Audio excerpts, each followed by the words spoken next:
ষষ্ঠ বিশ্বকাপ শিরোপার স্বপ্ন আরেকবার অধরাই রয়ে গেল ব্রাজিলের। সেলেসাওদের এমন পারফরমেন্সে হতাশ সমর্থকরা। কানাডা থেকে বিস্তারিত জানাচ্ছেন কুশল ইয়াসির।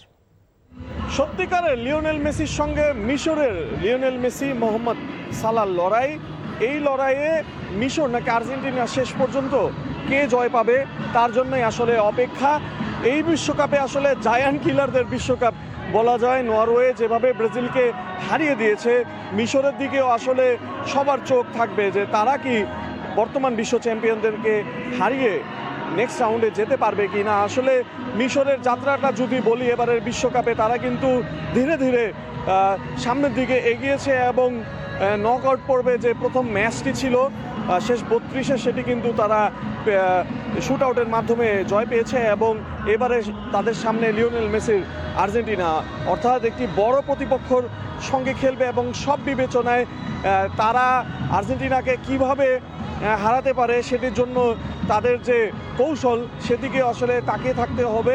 অন্যদিকে আর্জেন্টিনার কথা যদি বলি, শেষ 32-এ তারা কেপ ভার্দের সঙ্গে নিজেদের সেরাটা দেখাতে পারেনি এবং তাদের জন্য বড় চ্যালেঞ্জ হচ্ছে এই যে যুক্তরাষ্ট্রের যে বর্তমানের ওয়েদার এবং এই গরমের মধ্যে তাদের খেলতে হচ্ছে। তবে এটি কিন্তু মিশরের জন্য আসলে ইতিবাচক বিষয় বলা যায়, কারণ তাদের যে আরবের যে টেম্পারেচার সেটি কিন্তু এইখানে এসে সব মিলে তাদের ফেভারে থাকতে পারে বলে মনে হচ্ছে। অন্যদিকে আর্জেন্টিনা দলে একাধিক ইনজুরির সমস্যা রয়েছে, তবে লিওনেল স্কালোনি শেষ পর্যন্ত তার একাদশ নিয়ে আসলে কেমন একাদশ সাজাতে পারেন সেটি কিন্তু দেখার জন্য সবাই অপেক্ষা করছে। আসলে আর্জেন্টিনা তাদের এই জয়ের যে ধারাবাহিকতা সেটি কি ধরে রাখতে পারবে কি না।